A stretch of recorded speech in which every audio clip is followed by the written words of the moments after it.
The Italian America show is sponsored by Full Sponsorship, Cento Fine Foods, trust your family with our family. The Bianchi Law Group, a team of former prosecutors who handle criminal matters, domestic violence, and municipal court throughout the state of New Jersey. Dr. K, the management professor and author of Rockstar Manager, From Theory to Practice. The authors of the #1 international best-selling cookbook, Don't Cut the Basil, 5 Generations of Authentic Italian Recipes. Dr. Mark D'Annunzio, National 4th Vice President, Order Sons and Daughters of Italy in America. The Grand Lodge of New York. The Grand Lodge of Delaware. The Grand Lodge of Ohio. The Grand Lodge of Virginia. The Grand Lodge of Rhode Island. The Grand Lodge of Maryland. The Grand Lodge of the Northwest, representing Oregon and Washington. Long Shot Productions, get back in the game. ACMT, Excellence in Aerospace Manufacturing. And by Silver Spring Capital. Silver Spring Capital Wealth Management is a proud and longtime supporter of the Order Sons and Daughters of Italy in America.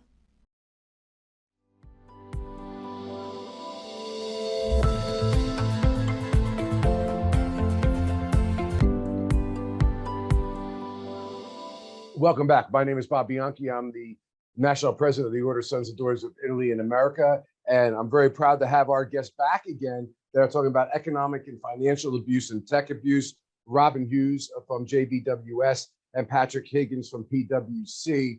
If you have not seen the first episode, you can go to the OSDIA YouTube and our social media because they've given us some amazing information.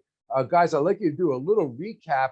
I just would like to make a personal comment that as the prosecutor and as a defense attorney now, many times what I see and hear, maybe you could just kind of address this with an overview, is not even just so much there are people that are controlling, but it's also the threat that you're ruining our lives and you're ruining the lives of our children. There are so many ways that they use finances in order to keep people in abusive relationships. So Rob and Patrick, if you just give us a 4 or 5 minute overview of what we had discussed the other day about economic and financial abuse before we get to tech abuse. Sure. And do you want me to go first, Robin? Sure. Sure, absolutely. And then you can chime in. So thanks for that question. I think it's a great one. And I'm going to take a minute here and speak from the heart. So I myself am a survivor of financial abuse. So as a young kid, 3-4 years old, my dad prevented my mom from having access to financial information. He also encouraged her to quit her job, right? She worked for a bank. She had a great job. He said he got a great job, got a promotion. She doesn't need to work anymore. And it was a spiral of abuse, right? And it took a while. It took a long time for her to muster up the courage to get out of that situation. Why? Because financially, he controlled her, 1. And 2, to your point, Bob, what he would do is have those threats. What are you going to do to the kids? How are you going to live without money? How is that going to happen? You can't do this to me. You're going to break my heart. I will kill myself if you get out of this relationship. That's abuse, right? And it takes a village to help people get out of that situation. JBWS, they form part of that village. Organizations like JBWS can help get the survivor out of those situations. Another part of the village are friends and family that you can rely on, that you can trust, that you know they are not going to expose you to the person who has chosen to abuse you. It takes financial resources outside of that core family. That may come from a friend, it may come from a relative, Candidly, it may come from a bank, but you need to be able to stand on your own 2 feet. But it's organizations like JBWS and through the partnership, candidly, with PwC, where we're educating folks on financial literacy, making them smart and giving them the information that will enable them to do that, to stand on their own 2 feet and to get out of, candidly, an awful and horrific situation. Well, really well said, Patrick. Robin, do you want to just sum up from your standpoint? I would love to piggyback a little bit on what he said. I work with victims every single day, and I will tell you that we don't recognize financial abuse as much as we should. But if a person feels that they cannot put a roof over their child's head or food in their belly, that will cement them in an unhealthy relationship because they have no options.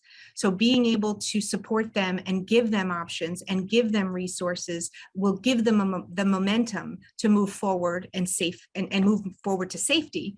But it is about power and control of another human being. Financial abuse, any type of abuse, is about controlling another human being. And there's many, many tactics that they use to obtain that goal. Yeah, so guys, going back to my legal career as a prosecutor, defense lawyer now, I do have one question for you on this, and thank you for some great information. So we hear this all the time. I can't get out. It doesn't even have to be physical, right? I can't get out because I'm just not going to be able to take care of my kids, like I said a moment ago. So I guess, lawyers are typically pragmatic by nature. Can you give us an example? Because I think people listening to this may say, well, that's good for everybody else, but I don't have money and I don't have access. And what can they do for me? What do you guys do? Do you connect them with professionals, or is there something that you could do to help them out financially? What does somebody do when they really have nothing and they got to get out of the relationship?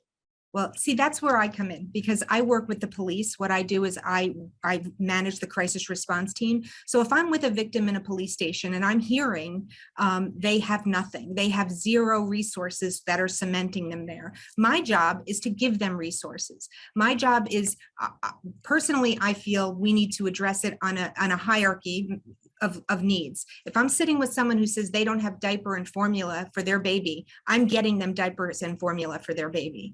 If they don't have food, I'm connecting them to OTA, the Office of Temporary Assistance. If they're looking for housing or they need immediate shelter, I'm going to get them into a shelter to get them out of that relationship and keep them safe.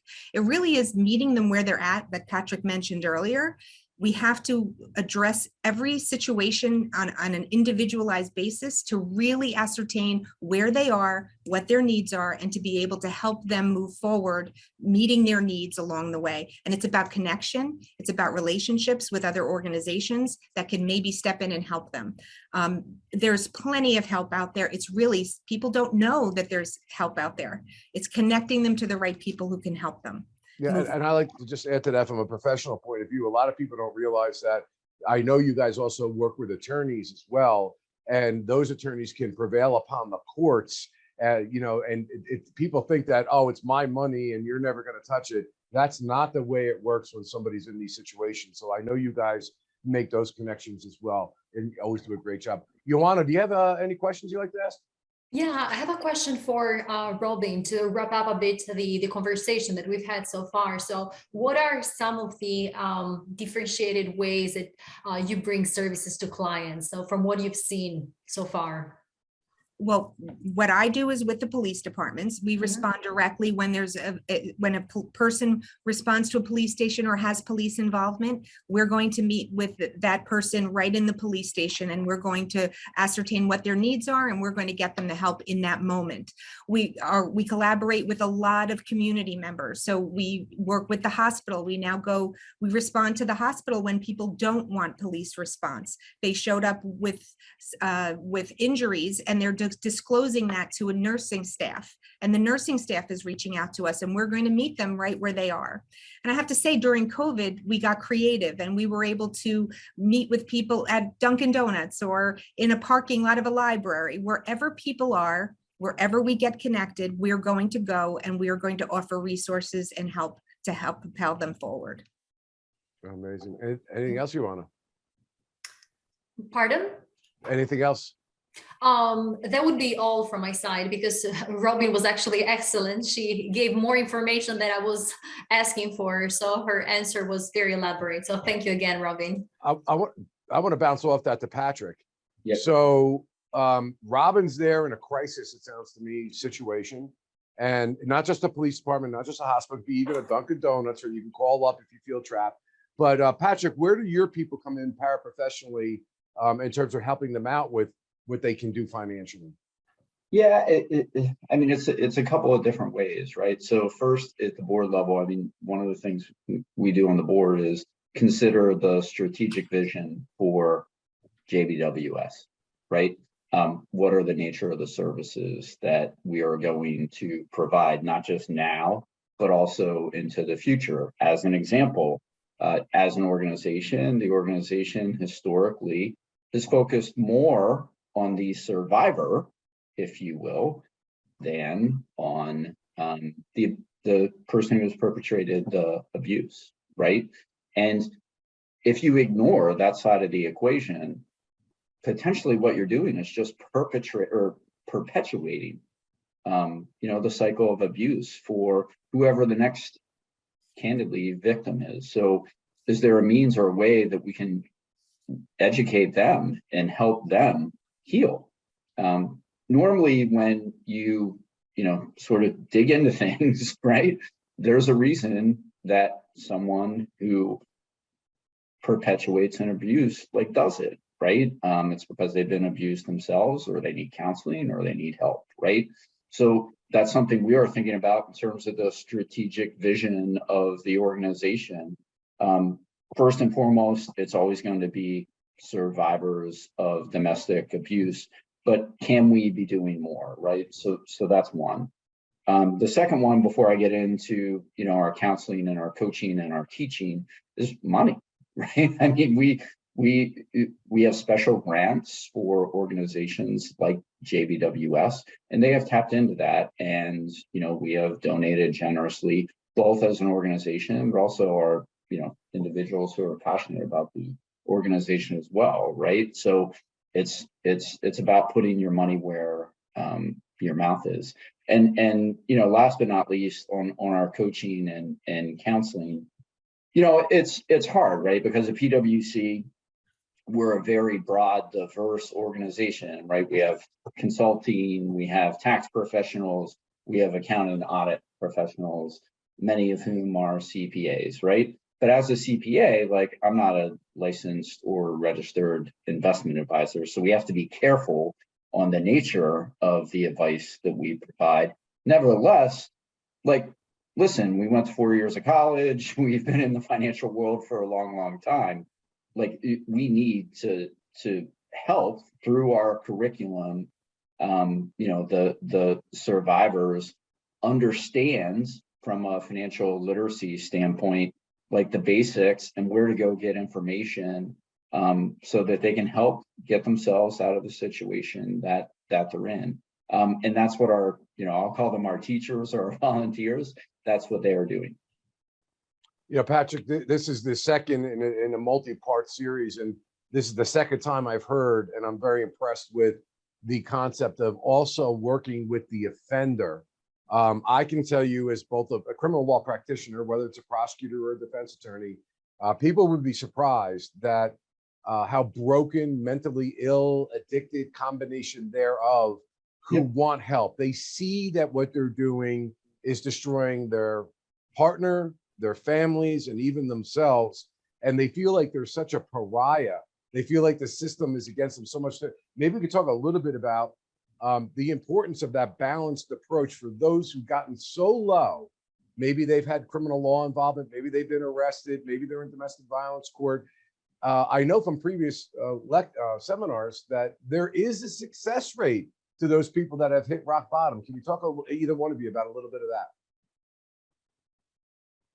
Well, I think, Robin, do you want to go, and then I can chime in? Yeah.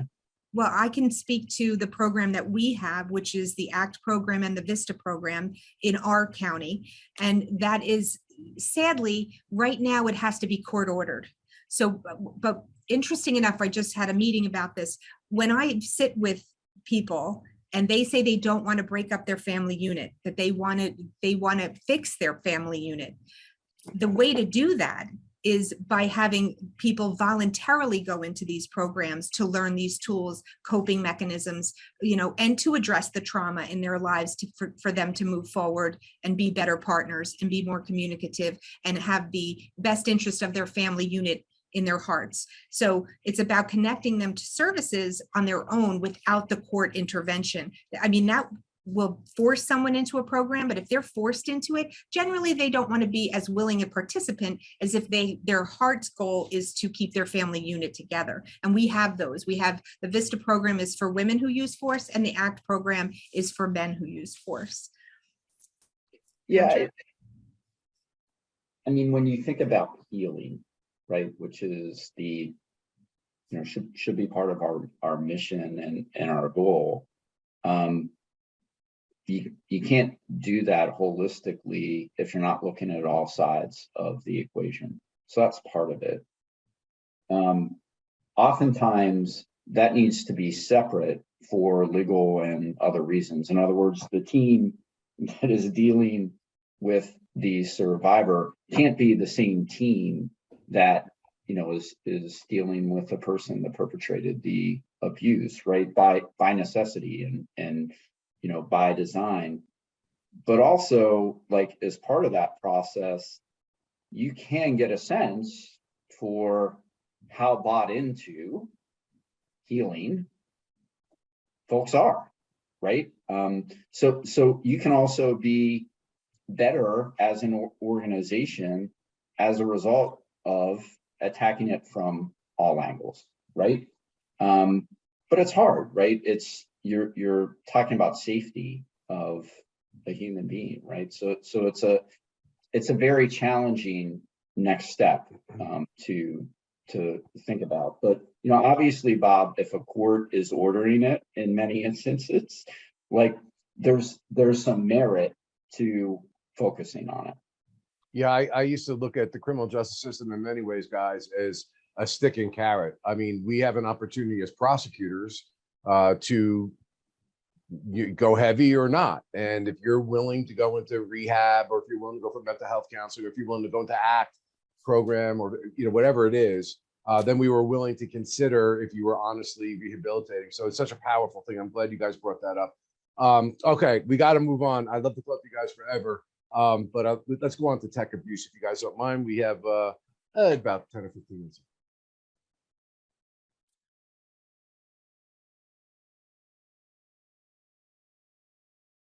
What's the secret to my famous margarita pizza? Fresh basil, fresh mozzarella, and cento. People ask my wife, what's the secret to your bolognese? A little of this, a pinch of that, and cento. Grandma passed on 2 family secrets. Saute, don't fry, and always cook with cento. It's no secret that the best tasting dishes use cento, San Marzano tomatoes imported from Italy, with nothing added, just authentic flavor for authentic Italian cooking. Cento, trust your family with our family. So what is tech abuse? This is a very hot topic right now because we are in a technological age, and we're seeing more and more of this. So what is tech abuse? It is the using of technology in a variety of ways to monitor, harass, threaten, intimidate, impersonate, and stalk people. 71% of domestic violence abusers monitor survivors' devices and activities. And 54 download stalkerware onto partners' devices. Like I said before, with financial abuse, this is usually partnered along with other types of abuse: physical abuse, sexual abuse, financial abuse, tech abuse. All of these are tied together that make a relationship unhealthy. Okay, there's a wide range of behaviors associated with tech abuse. Okay, phone calls and text messages that are threatening and harassing. Calling repeatedly over and over and over again. This happens all the time. When you tie that into someone who has a job, right? If we go back to financial abuse and their partner calls them 100 times during the day, and that employer gets upset with that person, see how this contributes into that type of abuse, because they could subsequently lose their job as a result of that harassment and text messaging that is happening. Contacting friends and family, pretending to be them, sending text messages that are derogatory to their friends to help isolate them from them. I had, just to share a story, I had a lesbian woman who was outed at her job and on social media to all her friends, to all her family members. This happens. This is tech abuse. This is the ability to harass someone through technology. Also, sharing intimate pictures. This I'm seeing more and more. I am seeing victims stating that their partner has pictures of them that they have now posted on Facebook or Instagram or social media, or just blasted on their phone to all their family members. This also is tech abuse. Posting on social media derogatory things about a person where their friends see it. And spying on someone, right? Spying on them, stalking their computers. There are devices now that they can put on a computer that actually monitors every single keystroke, and it goes to another person's computer. So they can monitor everything a person does. So take a victim of domestic violence who's researching on their phone how to get out of that abusive relationship. Their partner can see that what their searches look like. They can monitor their searches. So there's a multitude of ways to track somebody now. We have our smartphones, we have other mobile devices like Android, social media, 82%. A large older people have social media now. They're on Facebook, they're on Instagram, emails, harassing emails, threats via email.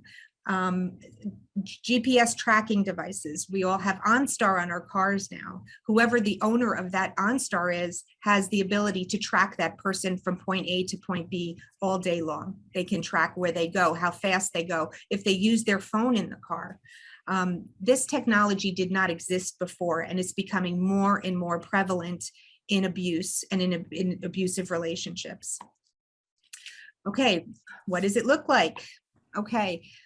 This is a little tiny device, right? And it can be hidden on a vehicle, and it can track somebody if they have an older model car, and it shows everywhere they went with their kids, every doctor's appointment. I had a victim show up who had already left the abuser and went to a doctor's appointment with her children, and that abuser was in the parking lot of the doctor's office, and there was a restraining order in place.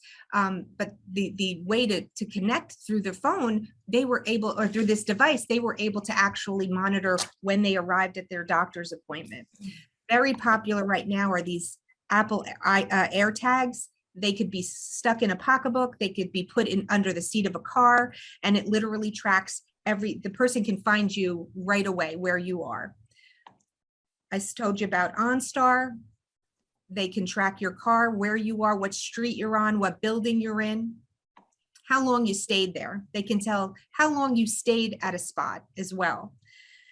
Then we have Life 360. Now, Life 360 is on phones, and I know again, this technology and most of the technology out there came out for the common good, right?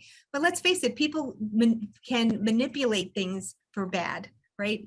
I mean, OnStar, if you have a child that just got their driving license and you want to make sure they're safe and monitor them, I get it. But if you're doing this with your partner, it's about power and control. It's about monitoring their activities. Even we take the Alexa, right? Someone can actually be listening in, your partner can listen in through that device from one room to another, or even outside of the house. They can actually hear your conversations with your friends, or your conversations with your children or your parents. They're monitoring everything, okay? Sending DM messages on social media accounts. That happens all the time. I see that in police stations all the time. And the problem with it is trying to prove who sent those messages. It costs a lot of money to do an investigation on tech abuse. It takes specialists to be able to pull out that data to know where that came from, where that harassing or threatening text came from. And then Instagram, Facebook, definitely seeing a lot of that. Text messaging, just text messaging alone, someone repeatedly using text messaging to harass someone, to threaten them, to scare them. And then we have phone calls, just the constant phone calls, one after another. I mean, to the extent if someone goes out to dinner with their family and their partner calls them 75 times during that meal, because they're not allowed to be with that family. They're not allowed to talk to their family. Again, it leads to this isolation. And sometimes when this is happening, I think people give up. They're like, I can't get away from this person. They're in every aspect of my life. And tech abuse is just one more way for them to get in and be able to really control everything another human being is doing. Controlling the phone accounts. The person who owns the phone has access to everything and every detail on that phone, text messaging, phone calls that are made. Spoofing, that's disguising who you are when you're making those calls. Like you can block your number and it comes up as a different number. Spoofing means they can actually, it'll come up on someone's phone as your mom. And if you think it's your mom and you're going to answer the call, because they're able to intercept your device and be able to change how you're receiving your calls. This type of abuse, like I said before, is very, very hard to prove. If you're getting blocked numbers, say someone has a restraining order and they go to a police station and they've gotten 75 calls from a blocked number, how do you prove who sent those text messages? How do you prove who made those calls, right? Again, it's very expensive to try to prove these things, but the person knows, the victim knows they think who it is, but how do you prove that in a court of law? How do you prove that with a restraining order, who this person is that's calling their phone repeatedly? So it becomes very difficult with technology to be able to really help people, but we do have some plans in place to try to circumvent this type of abuse. Consider using a safer device. So if you need to make calls, we encourage people to use someone else's phone. If you need to do research, go to a local computer at a library, little things like that that can keep them safe. And to have people trust their instincts. If they feel someone keeps showing up somewhere they shouldn't know where they are, they should think about technology and think about tech abuse, because that could be exactly what's perpetrating their ability to find you or find them. And strategically plan around technology, right? Delete the history on your computer. Not that that is really helpful. If they're very tech savvy, they can still, nothing that's put out in the world is really not, that is not someone with technology can find it if they know what they're doing. Check the devices and check their settings and protecting their location. When I meet a victim at a police station, the first thing we also talk about is shut your location off on your phone, right? Because if someone has access or has the ability to check their location on that person's phone, they know they're at a police station. Or even when we bring people into shelter, we go over that safety plan. That's a part of a safety plan to keep their location private and safe. We need to make sure that they're aware of how to do that. Many times people don't even know how to shut off the settings on their phone to shut off their location so that people don't know where they are. My daughter, she has one of these apps, I think it's WhatsApp. If you're on that, your friends can see exactly where you are, right? And if that includes people you don't want to know where you are, unless you shut that off, this technology, and it just keeps getting more and more and more savvy. And like I said, anything that was brought out for the common good can be tweaked to bring about bad.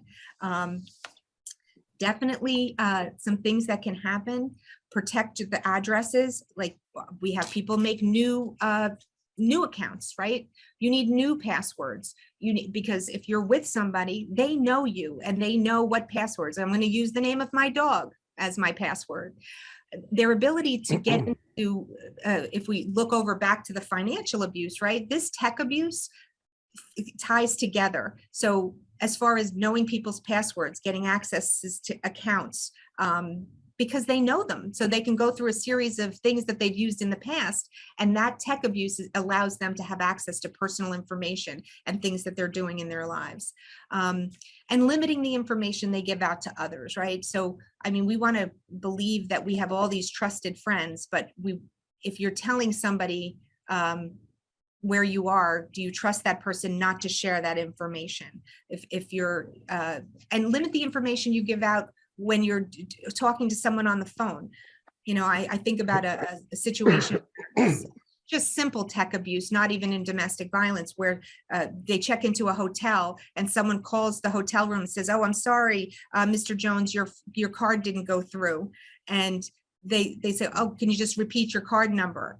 And that's a person in the lobby calling upstairs, taking all their credit card information. Because tech abuse is very, very prevalent, but it is extremely, an extremely useful tool in domestic violence. Yeah, Robin, Liz, Patrick, you may take that down for now if you don't mind. We've run out of time, unfortunately.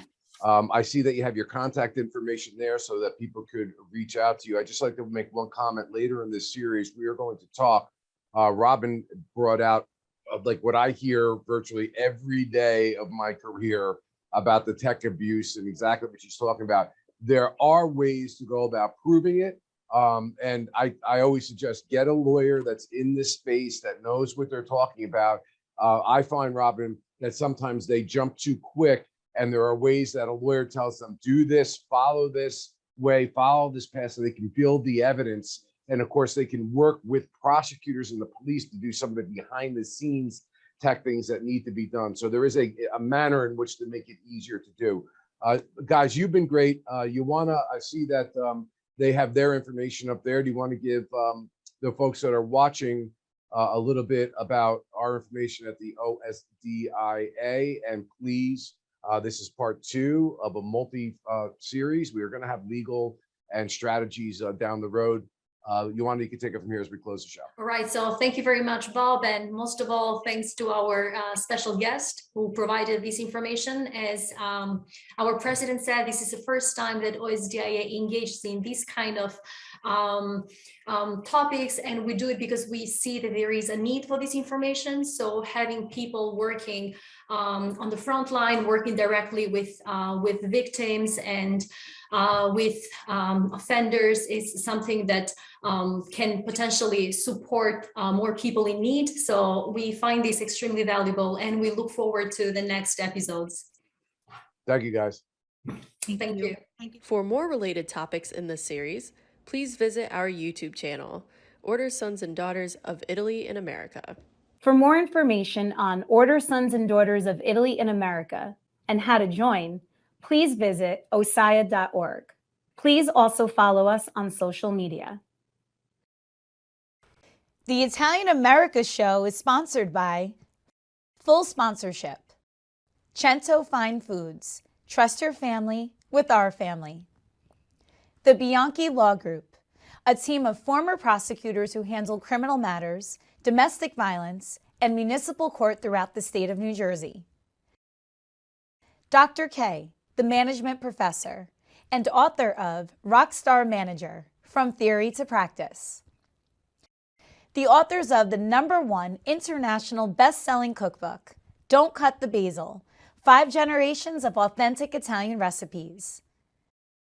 Dr. Mark D'Annunzio, National 4th Vice President, Order Sons and Daughters of Italy in America. The Grand Lodge of New York. The Grand Lodge of Delaware. The Grand Lodge of Ohio. The Grand Lodge of Virginia. The Grand Lodge of Rhode Island. The Grand Lodge of Maryland. The Grand Lodge of the Northwest, representing Oregon and Washington. Long Shot Productions, get back in the game. ACMT, Excellence in Aerospace Manufacturing, and by Silver Spring Capital. Silver Spring Capital Wealth Management is a proud and longtime supporter of the Order Sons and Daughters of Italy in America.